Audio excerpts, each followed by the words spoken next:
पर्यावरण अधिप्रभाव मूल्यांकन। Before I start, do you have any question? इसको हम, हाँ बोलिए, क्या क्वेश्चन?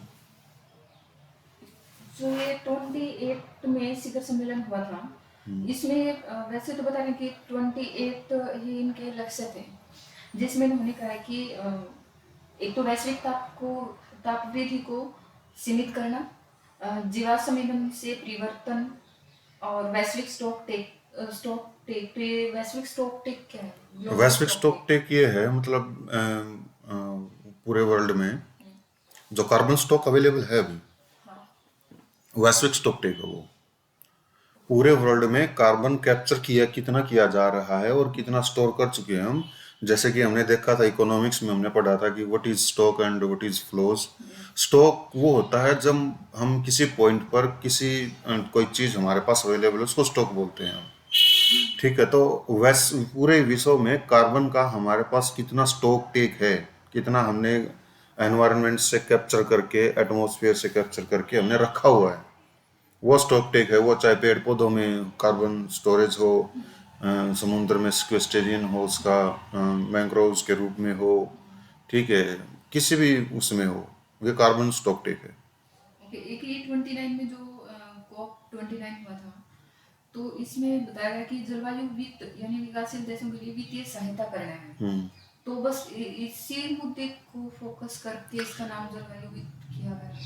हाँ, क्योंकि जब भी वित्त की बात आती है, जो भी डेवलप कंट्री हैं वो सीरियस होते नहीं जब भी वित्त की बात आती है।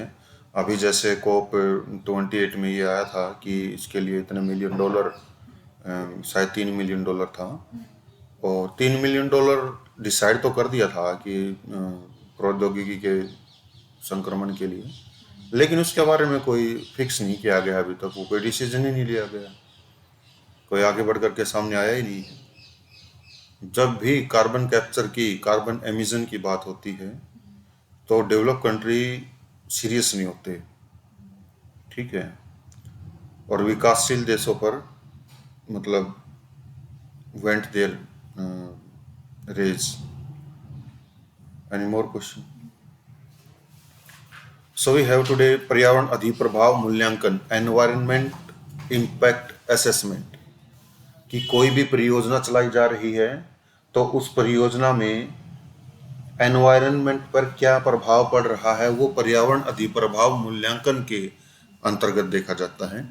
हम इसको देखेंगे इसमें कि इसका अर्थ क्या है, पर्यावरण अधिप्रभाव में शामिल अवधारणाएं कौन सी हैं, पर्यावरण अधिप्रभाव मूल्यांकन की शुरुआत कब हुई, भारत में पर्यावरण अधिप्रभाव मूल्यांकन विधान क्या है, भारतीय विधान की सीमा या आलोचना और इसके सुझाव क्या है।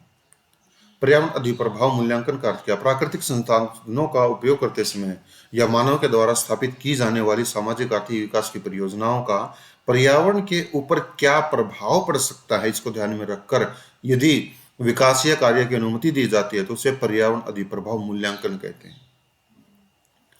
जैसे यदि खनन जैसी विकासीय परियोजना या जल विद्युत परियोजना का ताप विद्युत परियोजना और अन्य सामाजिक आर्थिक विकास की परियोजना की स्थापना से पहले यदि उसका मूल्यांकन पर्यावरण पर पड़ने वाले प्रभाव को ध्यान में रखकर किया जाए, तब यदि हाँ या ना में प्रशासनिक निर्णय लिए जाते हैं तो उसे पर्यावरण अधिप्रभाव मूल्यांकन कहते हैं।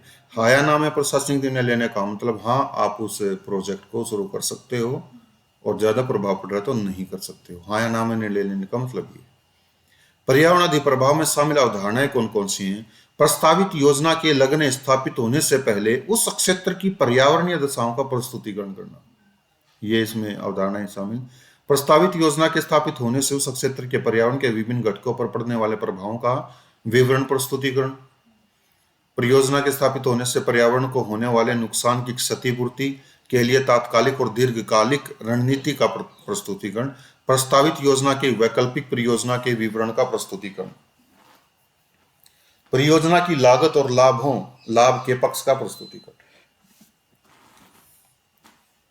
पर्यावरण अधिप्रभाव मूल्यांकन का उद्देश्य, यह एक प्रकार से विकास की प्रक्रिया को संधारणीय बनाता है। संधारणीय मीन्स होता सस्टेनेबल, सतत, जिसको बनाए रखा जा सके। यह मानव के सामाजिक आर्थिक विकास और पर्यावरणीय विकास के सामंजस्य पर बल देता है। यह अदालतों पर मुकदमों के भार को कम करता है। अदालतों पर मुकदमों के भार को कम कैसे करेगा? अगर हम किसी योजना को लागू कर रहे हैं, स्थापित कर रहे हैं बिना EIA के, पर्यावरण अधिप्रभाव मूल्यांकन के, और हम ये नहीं देखते हैं कि क्या इसका इफेक्ट पड़ रहा है क्या नहीं पड़ रहा है, हम डायरेक्ट उसको शुरू कर रहे हैं, तो कोई ना कोई ऐसा होगा सामाजिक कार्यकर्ता जो उस प्रभाव का आंकलन करेगा और कोर्ट में केस फाइल कर देगा।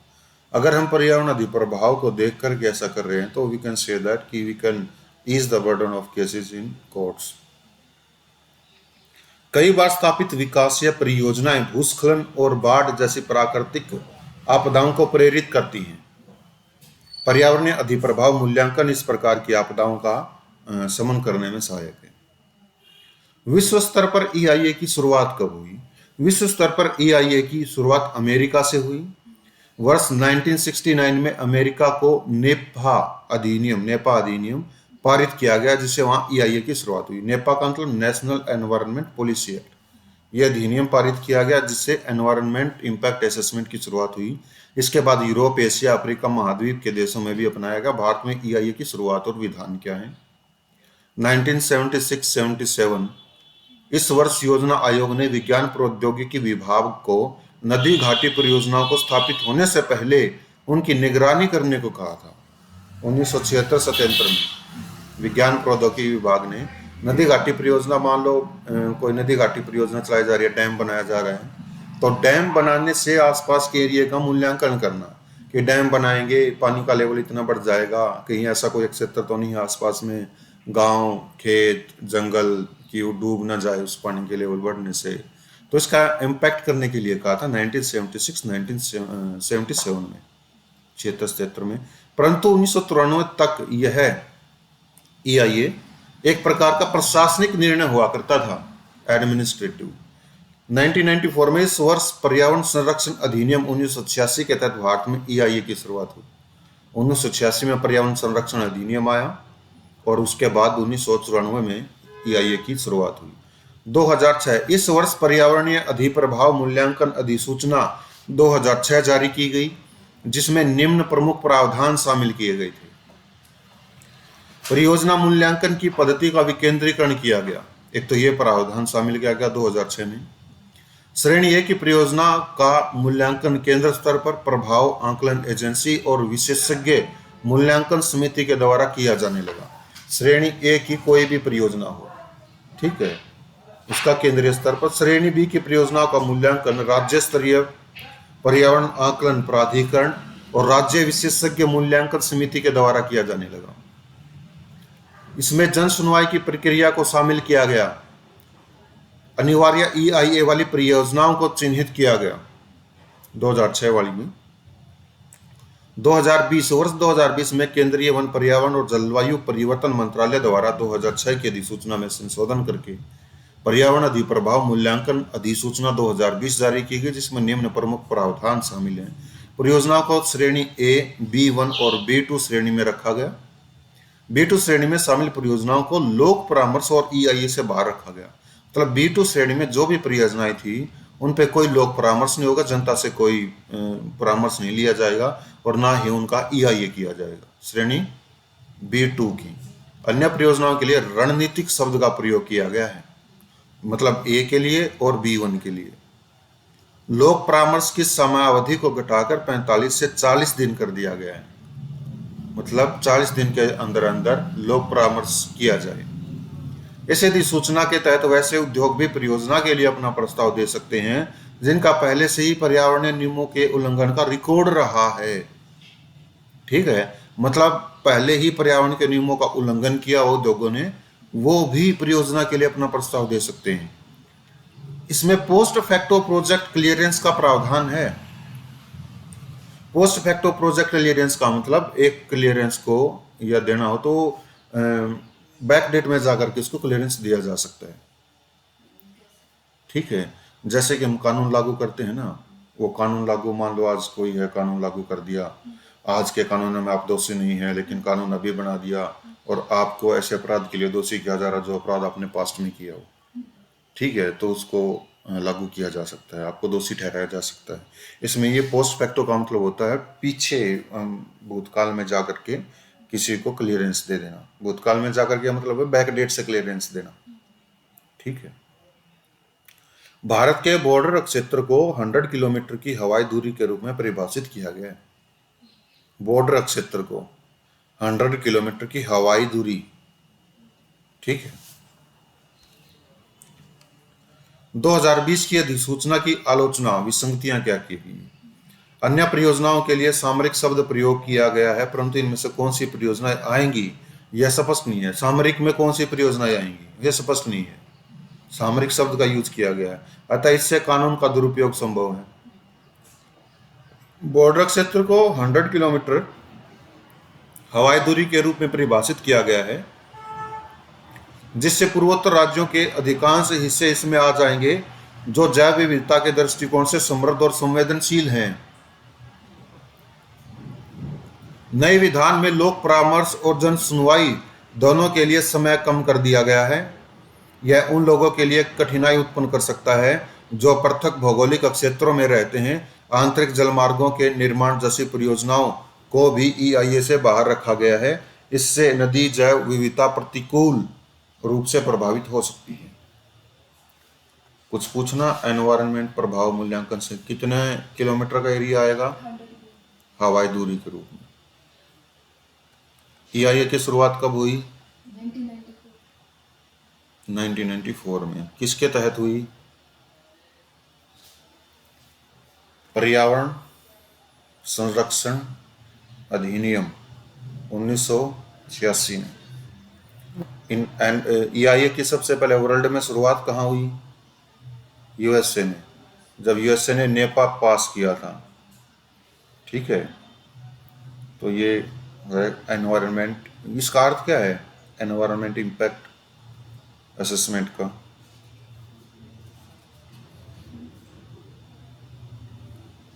कि प्रभाव का पर्यावरण का कितना प्रभाव रहा है,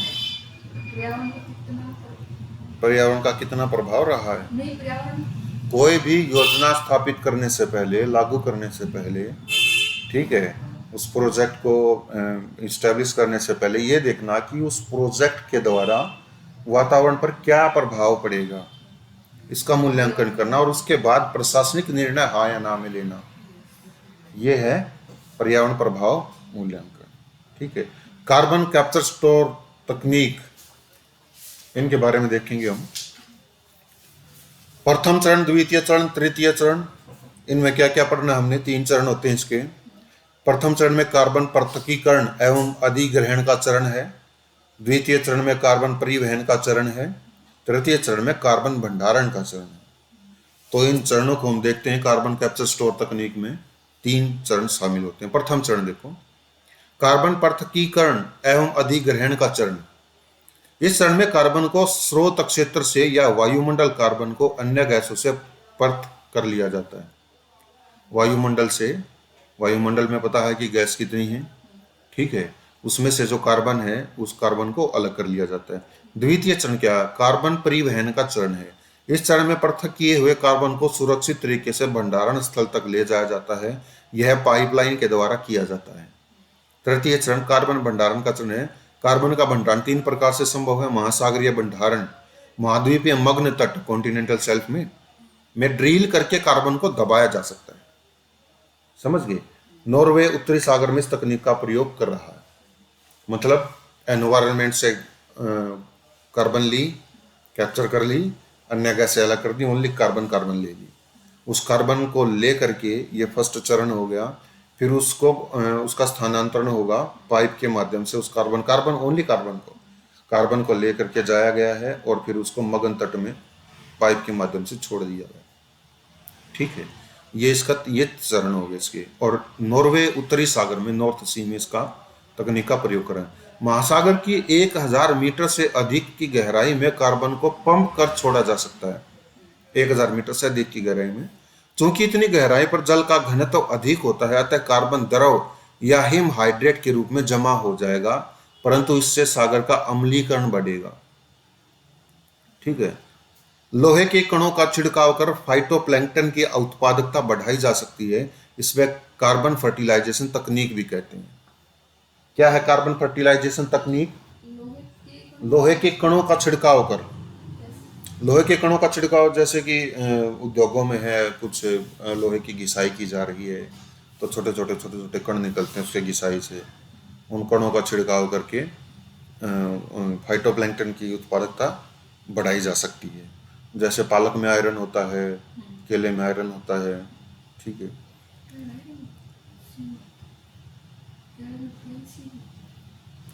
कैल्शियम कार्बोनेट को समुद्री जल में घोलकर उसकी कार्बन अवशोषण की क्षमता बढ़ाई जा सकती है। कैल्शियम कार्बोनेट को समुद्री जल में घोलकर उसकी कार्बन अवशोषण की क्षमता बढ़ाई जा सकती है। इसे लाइमस्टोन फर्टिलाइजेशन तकनीक कहते हैं, लाइमस्टोन फर्टिलाइजेशन तकनीक। परंतु इससे जल की पारदर्शिता और जल धाराओं के चक्र प्रभावित हो सकते हैं। भूगर्भिक भंडारण, कार्बन डाइऑक्साइड को विघटित तेल एवं गैस के क्षेत्रों में भंडारित किया जा सकता है, क्योंकि तेल और गैस की प्राप्ति वैसे क्षेत्रों में होती है जहां दो अपारगम्य चट्टानों के मध्य एक पारगम्य चट्टान की उपस्थिति हो। ठीक है। पॉइंट नंबर 2 है, खनन किए हुए खानों के अंदर भी इसे डाला जा सकता है। चूंकि कोयले की खान में मीथेन की उपस्थिति होती है, अतः लंबे समय के बाद यह कोल बेड मीथेन में बदल जाएगी। लवणीय चट्टानों में कार्बन डाइऑक्साइड को प्रवेश कराकर ठोस कार्बोनेट में बदला जा सकता है। ये तकनीक बता रखी है अलग अलग कि हम कार्बन को वायुमंडल से कैसे कैप्चर कर सकते हैं, कैसे उसको स्थानांतरण करके उसको कैसे स्टोर कर सकते हैं। पार्थिव भंडारण, पार्थिव मतलब पृथ्वी में भंडारण कैसे है। वृक्षारोपण या सामाजिक वानिकी को बढ़ावा दे करके हम पार्थिव भंडारण कर सकते हैं।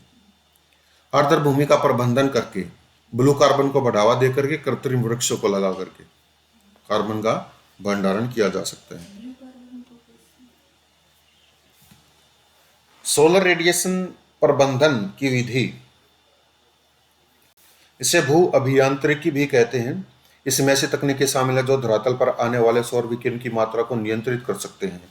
इसमें कुछ ऐसी विधियां हैं जो वर्तमान में प्रयोग में लाई जा रही हैं और कुछ भविष्य की प्रौद्योगिकियां हो सकती हैं, जैसे मरुस्थलीय क्षेत्रों में परावर्तक सतह लगा करके, अंतरिक्ष में परावर्तक सतह को लगा करके, समताप मंडल में एरोसोल के कणों का छिड़काव करके, मेघ बीजन क्लाउड सीडिंग की प्रक्रिया के द्वारा, मरीन क्लाउड विधि समुद्र के जलवाष्पों का वायुमंडल में छिड़काव करके बादलों का निर्माण करना, क्लाउड व्हाइटनिंग से शहर की भवनों और सड़कों को सफेद रंग से रंग करके हम क्या कर सकते हैं, जो सूर्य का प्रकाश है उसको वो कर सकते हैं। सड़कों को अगर सफेद रंग से रंग दिया तो इसका मतलब क्या हो जाएगा, उनकी एल्बिडो वैल्यू बढ़ जाएगी। ठीक है। ब्लैक कलर जो होता है वो सारे रंगों को कैप्चर करता है और व्हाइट कलर जो होता है वो सारे रंगों को रिफ्लेक्ट करता है।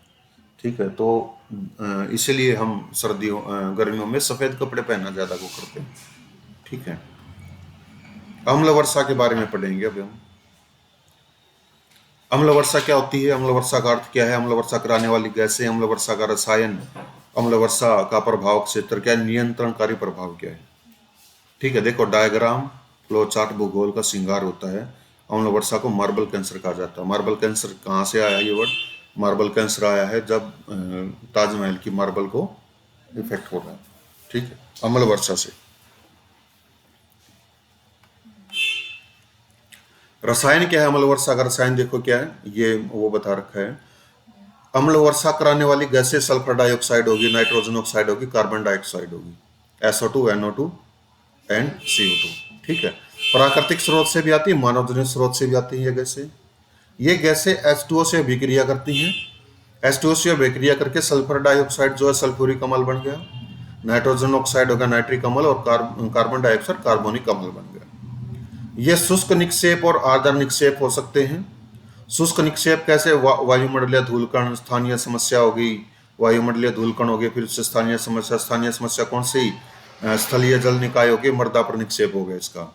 ठीक है। तालाब या झील या सरोवर में हो गए। फिर अब इसमें देखो आर्द्र निक्षेप क्या है, वर्षण, ओला, हिमपात से वैश्विक समस्या बन चुकी है ये। नदियों के द्वारा फिर महासागर में जाते हैं, महासागर में महासागर का अम्लीयकरण हो गया, एसिड रेन का इफेक्ट है। अम्लीय वर्षा का अर्थ क्या है? जिस वर्षा जल का pH मान 5.6 से कम होता है उसे अम्ल वर्षा कहते हैं। 5.6 से कम हो गया उसे अम्ल वर्षा।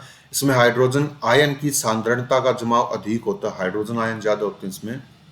यह प्राकृतिक पर्यावरण के साथ साथ मानव के लिए भी हानिकारक है। अम्ल वर्षा कराने वाली गैसें SO2, नाइट्रोजन ऑक्साइड, CO2। इसके अलावा अमोनिया, हाइड्रोक्लोरिक अम्ल जैसे तत्व पदार्थों का भी अम्ल वर्षा में कुछ योगदान होता है। यही गैसें जब प्राकृतिक और मानव जनित स्रोतों से वायुमंडल में आती हैं तो वातावरण की नमी से विक्रिया कर SO2 क्या बन जाता है, सल्फ्यूरिक अम्ल बन जाता है। नाइट्रोजन ऑक्साइड नाइट्रिक अम्ल बन गया और CO2 जो है कार्बोनिक अम्ल का निर्माण करते ही अम्ल की बूंदें जब वर्षा जल के साथ धरातल पर आती हैं तो उसे अम्ल वर्षा कहते हैं। ठीक है, जैसे CO2 है, CO2 क्या बन गया, कार्बनिक अम्ल बन गया। नाइट्रोजन ऑक्साइड क्या गया, नाइट्रिक अम्ल बन गया। SO2 क्या गया, सल्फ्यूरिक अम्ल गया।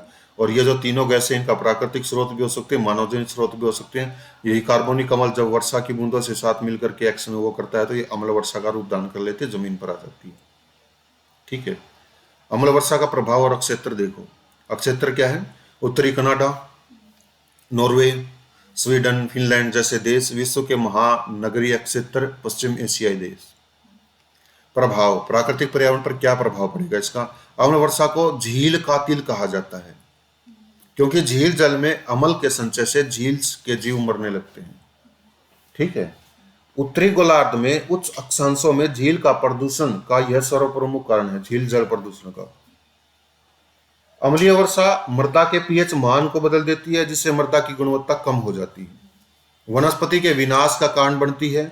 उत्तरी गोलार्ध में नॉर्वे, स्वीडन और फिनलैंड, स्कैंडिनेवियन कंट्रीज जैसे देशों में वन विनाश का यह प्रमुख कारण है, स्कैंडिनेवियन कंट्रीज में।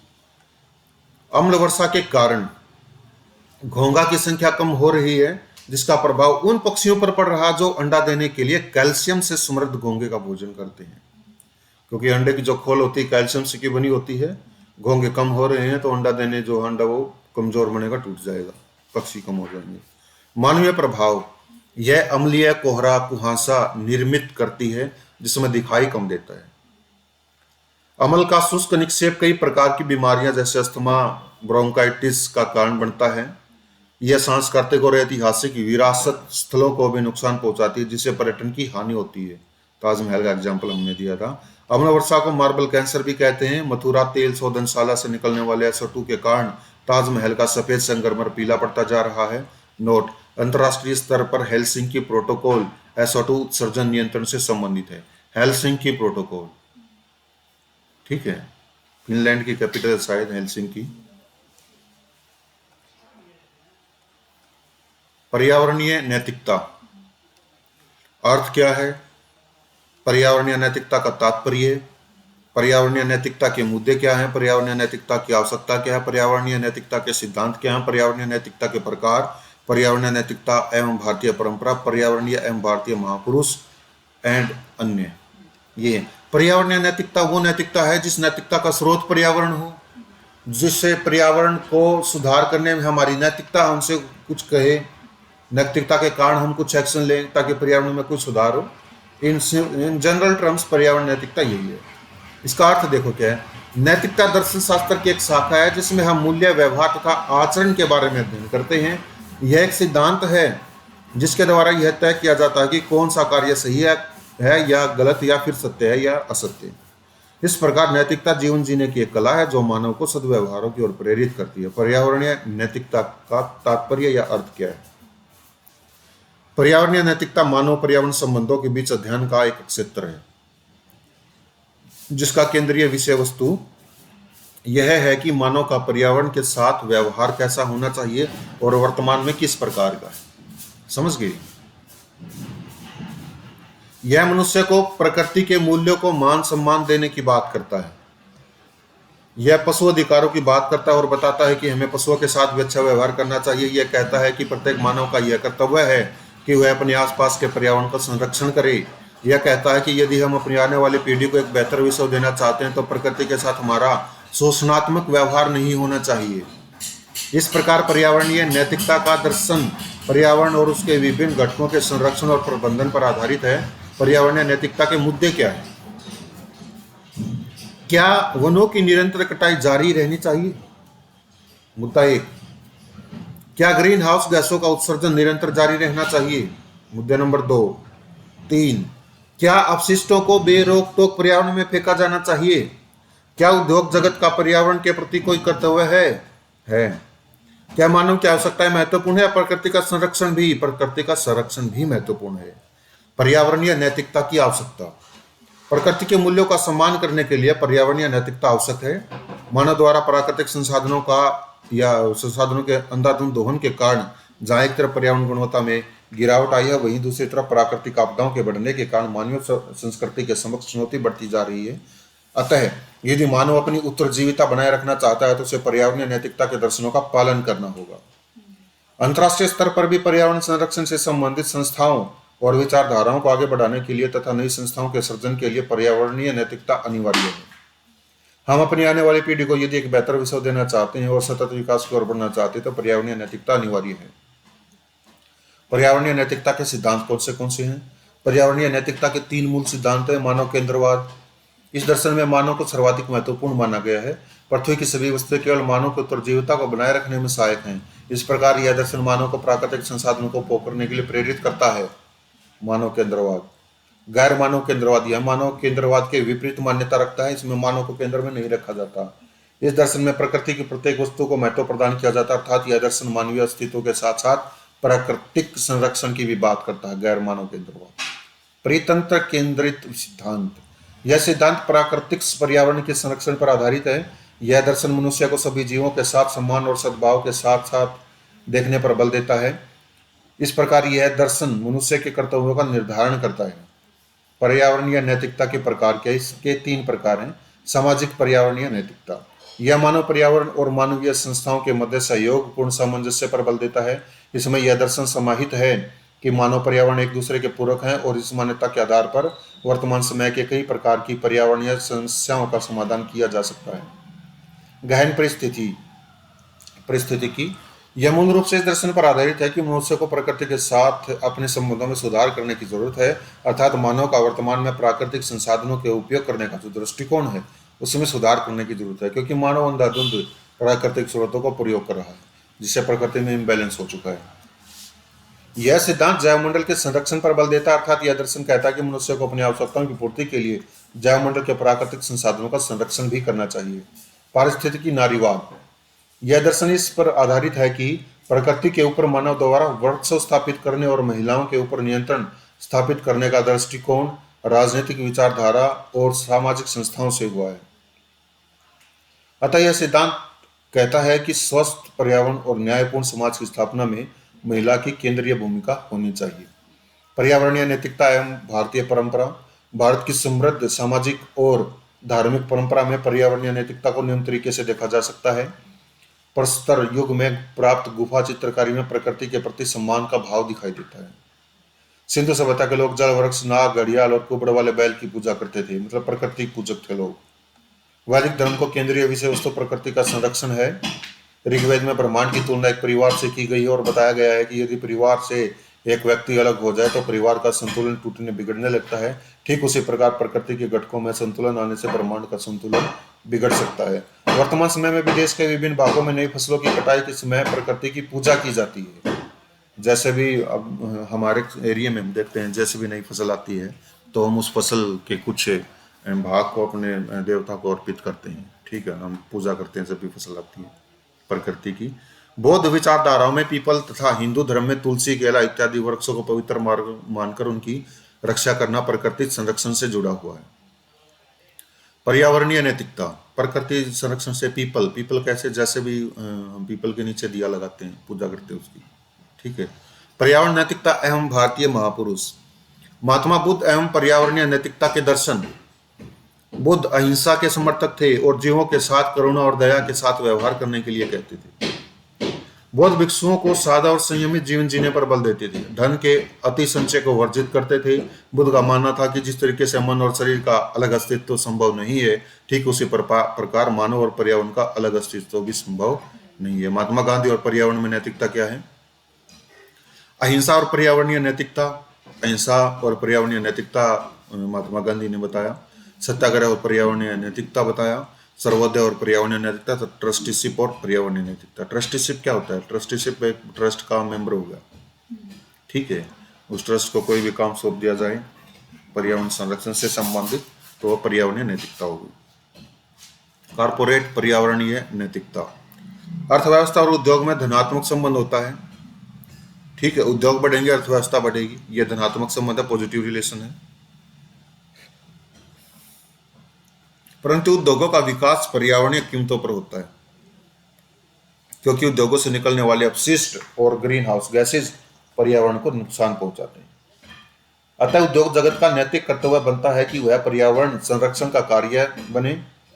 उद्योग जगत यह कार्य निम्न प्रकार से कर सकते हैं: शोध और अनुसंधान के माध्यम से, नवीकरणीय ऊर्जा और उस क्षेत्र में निवेश कर उत्पादन को बढ़ावा देकर, शहरों में ग्रीन बेल्ट का निर्माण कर, कारपोरेट सोशल रिस्पॉन्सिबिलिटी का निर्वहन करके। कारपोरेट सोशल रिस्पॉन्सिबिलिटी क्या होती है? कारपोरेट सोशल रिस्पॉन्सिबिलिटी ये होती है, अभी शायद 2 और 3% ही है शायद, जहाँ तक मुझे इतना नहीं पता कि पर ईयर में है ये। कोई भी कॉरपोरेशन है, वो कॉरपोरेशन अगर अपनी एक्टिविटी को कंटिन्यू रख रहा है तो उससे पर्यावरण को नुकसान हो रहा है, तो वो अपने प्रॉफिट का 2 to 3% सोशल रिस्पॉन्सिबिलिटी उसकी बनती है कि वो या तो पर्यावरण को सुधार करने में उसको 2 to 3% को यूज करे, या उस 2 to 3% को किसी न किसी सामाजिक कार्य में लगाए। ये होती है कारपोरेट सोशल रिस्पॉन्सिबिलिटी। ठीक है, इसका निर्वहन करके, इसका पालन करके वो कर सकते हैं। ठीक है, संधारणीय कृषि, सस्टेनेबल कृषि, इसको हम कल डिस्कस कर लेंगे। और जो एनवायरनमेंट हमारी लगभग 2 से 3 दिन में और खत्म हो जाएगी। ठीक है।